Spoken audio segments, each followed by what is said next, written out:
Hi, welcome back to the morning in the weekly zoo here on channel 312 and Digital News 1 all across the region and the part of the world here with talk in an entertaining way here. And I want to get a little bit of I don't know how to say this. The philosophy of the morning zoo here, and I meant to say this earlier, but is that it took me a number of years to develop this format, to develop this after failed attempts of doing the Stephen Clifford podcast to the Weekly Zoo, and we have been. It took a very long time to kind of work it out. And we finally kind of got to it right around COVID. And the theme was that we would hold, we wouldn't bully, but we would say, this person's acting way out of range of what is considered to even be close to normal. And I think it's really important to call out the bluffs, and people tend to really not have any sense of standards anymore. And that's what our shows, we wouldn't go personal.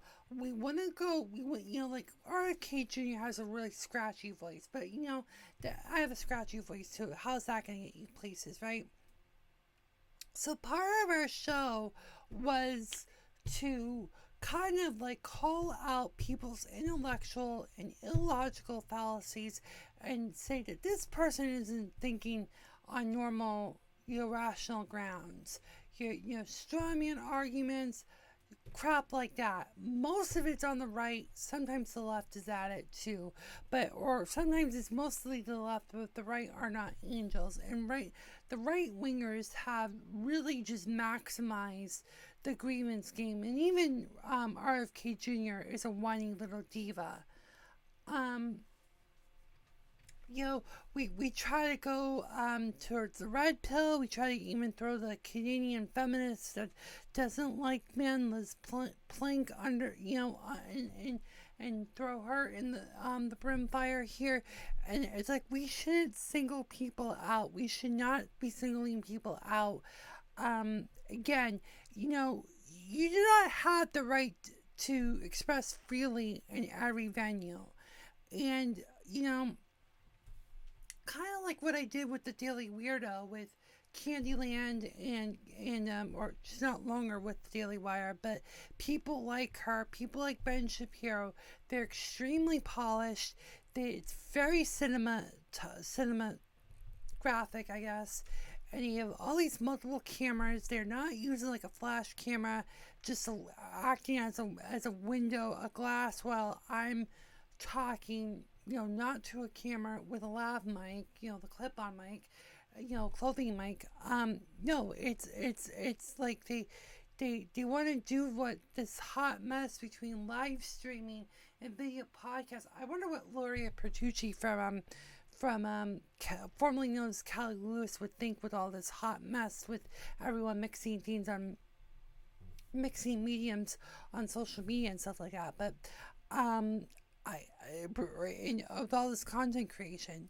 But here we kind of we really express this, the old YouTube ethos of broadcast yourself, just kind of try to be like one of them, right? And for me personally, I just, the ability to speak freely with responsibility, that there is a responsibility for the things I say, and then the accountability will be done by other people, not towards me. I think more free speech is bad speech. More responsible speech, being more constructive, is better than just saying whatever the hell you want, whatever's coming out of your ass.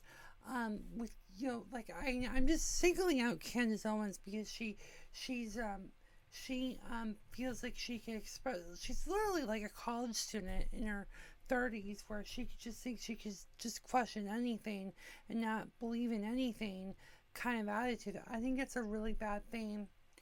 And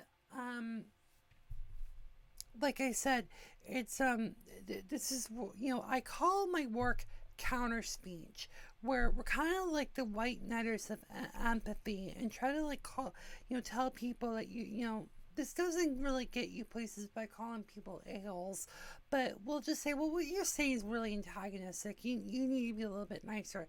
Yeah, am I the tone police? So be it, And I personally, um, you know, I personally,